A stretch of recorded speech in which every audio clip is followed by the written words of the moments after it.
اعوذ باللہ من الشیطان الرجیم، بسم اللہ الرحمن الرحیم۔ 25ویں شب کے اعمال بیان کیے جا رہے ہیں کہ جس میں 8 رکعت نماز ہے جو آپ نے 2 کر کے پڑھنی ہے۔ 2 رکعت نماز پڑھتا ہوں قربتاً الی اللہ۔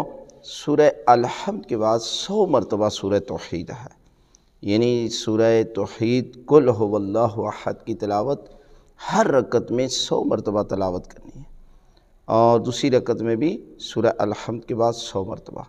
اسی طرح 2 کر کے آپ 8 رکعت نماز جو ہے وہ مکمل کریں، اور اس کے بعد تسبیح کا ذکر کریں، اور یہ طاق راتیں ہیں، لہٰذا ان طاق راتوں میں عبادت کرنے کا ثواب جو ہے وہ باقی راتوں سے زیادہ ہے۔